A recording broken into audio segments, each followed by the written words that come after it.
What is good, Tesla family? It's Ray J back with another video, and in this one, I'm going to be talking about the one and only Tesla stock, what you should be looking out for the future. I'm also going to break down some very important dates that are coming out for the week because we have the FOMC meeting, we have the GDP report, and the PCE reports all coming out the same week, and these are going to be big for the markets, and they may have an effect on Tesla's share price. Now, before I break down what effect they may end up having, before I break down what's going on with the markets, I do have to mention a couple of things before starting. Firstly, I'm not a financial planner, so don't take any of this as financial advice. And also, if you guys can, please smash the like button if you want to see more videos like this. It not only benefits me, it benefits the entire Tesla community as a whole.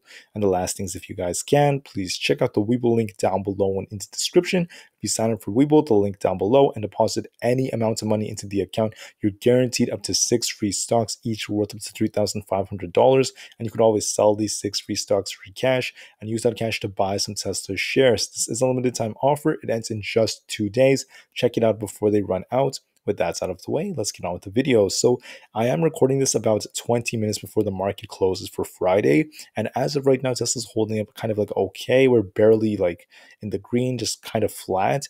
But I do anticipate some downside for its future. And I know you guys don't like to hear that, but I'm going to show you why on earth I see that coming forward. So the big day that's coming up would be the 27th of July. Now, the FOMC meetings go on from the 26th through the 27th, but the big day is the 27th. That's when Jerome Powell is going to announce what the federal funds rate hike is going to be. So the way this works, if you don't know, the federal funds rate hike basically charges commercial banks higher interest rates. And as a result of that, this leads them to having to charge even more. So the banks end up charging us even more, leading to higher credit card rates, higher mortgages, and so on and so forth. So the cost to borrow is going to be going up again, yet again. And this is going to have an effect on demand for the markets. It's aimed to kind of decrease demand overall. So right now, the market is pricing that 75 basis point hike. We're almost entirely pricing that in. However, there is some uncertainty about how hawkish or aggressive the Fed will be. I mean, we're most likely going to get 75 in my opinion, but 100 is still possible considering that latest inflationary report. So with that in mind, I mean, the market may actually balance this out a little bit more. We might start to see this number decrease a bit and this one increase as the market prices in even more of a hawkish Fed. But going forward, I mean, 75 is most likely what's going to come. With that said, I mean, just to make this clear, if we get a 75 basis point hike, it's going to be okay for the markets. So I do think that later on during the week, maybe by like parts of Wednesday, Thursday, Friday, the market should improve. But before that, I do see some very bearish price action for Monday and maybe parts of Tuesday.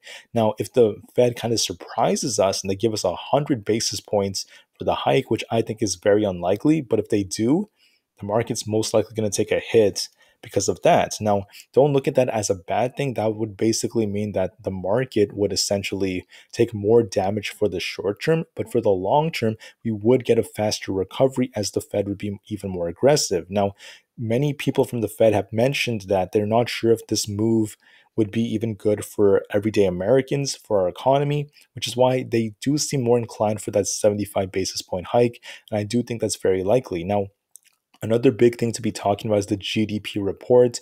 For those who don't know, the GDP is one of the key indicators that's used to determine if we are in a dictionary definition recession or not. And with that said, what's essentially going on is if we do get another negative GDP report, it's coming out on the 28th of July. The first quarter was negative. The second one is negative too. That would mean that we are in a dictionary definition recession. A true recession would be confirmed. And I don't think that this would necessarily lead the markets to crashing as a result of this because we already knew this. This isn't necessarily new news. We've been talking about this for months. So it is coming out on the 28th. It's important to actually keep this in your mind. I mean, maybe the market makers that manipulate stocks will try to like cause very big moves because of this report, but it doesn't have to be that bad considering that we already priced in a lot of what the Fed is doing. And a lot of the damage is kind of like priced in as of right now. So I don't think the reaction is going to be that crazy. It's not really a big surprise in my opinion. And then we have the PCE report, which is the CPI for the Fed in essentially, and it excludes the food and energy sector. Now, what else is interesting is this is coming out on the 29th of July, another big date for your calendars. And this is going to be big because of the fact that PCE is kind of getting separated from CPI. The Fed uses PCE as their own inflationary measure. And the problem I'm seeing is, and this is something I really hope doesn't happen, is a big kind of like separation between the PCE and CPI reports. And I don't want the Fed to actually see or like show their PCE report showing inflation is so low while the CPI report shows it's so high, and they kind of like, kind of slow down after that, because we need them to be kind of like on it. We need them to be aggressive and maybe continue doing what they're doing to really address these problems. So that is something to keep in your mind. I'm going to talk more about this maybe on Thursday, but as of right now, we have a crazy week ahead of us. Now, historically, the big thing that's coming would be the FOMC meeting for the 27th, and we have a history of Mondays being kind of like the worst day, the market taking a bigger hit for Monday. Then around Tuesday or even Wednesday, the market starts to improve. That's what's been happening. So I wouldn't be surprised if we kind of get a repeat of what we're seeing in the markets today for Monday. So this means that the SPY, if we look at SPY right now, you can see the SPY has been taking a bit of a hit. This thing went all the way up to $400, then it ended up dropping down to 393 as of right now, and it is looking kind of bearish. But if I look at this from a more zoomed out scale, you'll notice that the SPY has this gap down here. I did mention this in one of my previous videos. I thought what could have happened was the SPY fills this gap, then it gets a rejection, but we ended up getting rejected around 400 instead. So $1 off. My prediction was off by like $1, and then we got that rejection. And it does look like the SPY is going to start coming down very soon, and it is going to fill this gap. As for the NASDAQ, very similar setup. I mean, you could see we got that rejection off 12,000, and we are starting to drop as well. We may actually fill the gap down here relatively soon as well. And as for Tesla, what does this mean for Tesla going forward? Well, you could see that Tesla made a very big move, and we actually have this gap all the way down to that 740 level. Now, there's no guarantee we're going to fill that gap overnight or immediately, but it does look like we are going to actually start to head down from here. And I do think this thing is going to be testing that 800 range and the high 700s very, very soon, maybe as soon as Monday. And I do anticipate even more downside. And as of right now, Tesla's now just barely in the green, up 0.08%. It does look like it's going to continue dropping. And I could actually show you guys some technical indicators that show this. Now, it kind of looks like a trap right now, but I could actually draw this out for you. If we look at the EMAs, we could see, I feel like the technical indicators won't be that great because we made such a big move and we're barely actually starting to see that big change. So we didn't actually get a true 1348 EMA crossover just yet, unless we continue to see this thing hold, but it does not look like it's going to hold too strongly. In my opinion, it looks like it's going to start dropping. So as of right now, we are still respecting a downtrend. I mean, we started testing the 200 EMA, but we actually got a bit of a rejection near that. So it's not a true breakout as of right now. And it looks more like this thing is going to come down pretty soon. And let me actually hide my drawings. I apologize if those were in the way. It was a little bit hard to see. As far as Bollinger Bands go, we did actually break above the upper band, which is 2 standard deviations away from the basis band line. And you can see this was very nice. It was a very nice move we made, but it's starting to come down right now and it's starting to show a little bit of weakness after this expansion. And just like what typically happens during those earnings, a big move up followed by a big move down. And I think that's what Tesla is set to do in this state. As far as the 2-hour candles go, if I were to actually bring up the RSI and the EMAs, once again, not the EMA, sorry, the MACD is what I meant to actually click on.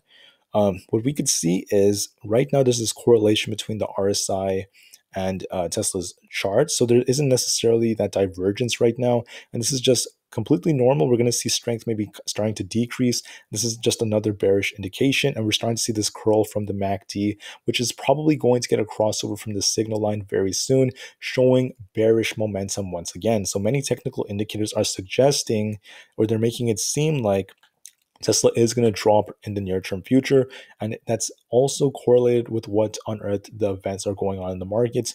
I do expect some downside to kind of continue going forward for Monday. Now, with that said, the last thing I want to talk about is this right here. One of the good opportunities about potential downside would be it's very easy to actually play the UVXY, because generally during these big moves to the downside, it actually makes a nice move up, because it tends to be correlated with the VIX, which tends to be inversely correlated with the SPY.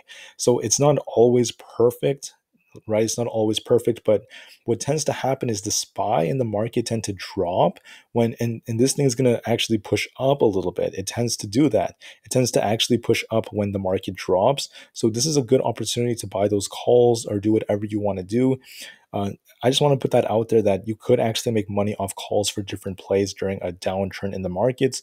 So just be prepared for that. This is just one of the opportunities. And with that said, knowing what Tesla is most likely going to do, coming back down to these ranges, you could do whatever you want to do. If you want to sell covered calls, if you want to buy puts, or if you want to just do whatever you want, I basically put the information out there for you. So please, please, please trade accordingly. Do your own research. And none of this is financial advice. So I want to thank you all for listening. Please have a great rest of the day.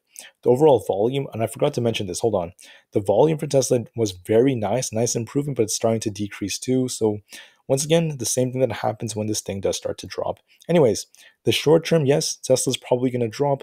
Long term, I'm extremely bullish. I mean, Elon Musk did announce that the Cybertruck should be in delivery stage by mid 2023. That's going to be huge. So just be prepared for that. Remain calm, cool, and collected. And I will most definitely see you guys in the next video. Tesla to the moon because the long term is still very, very bright. And peace out.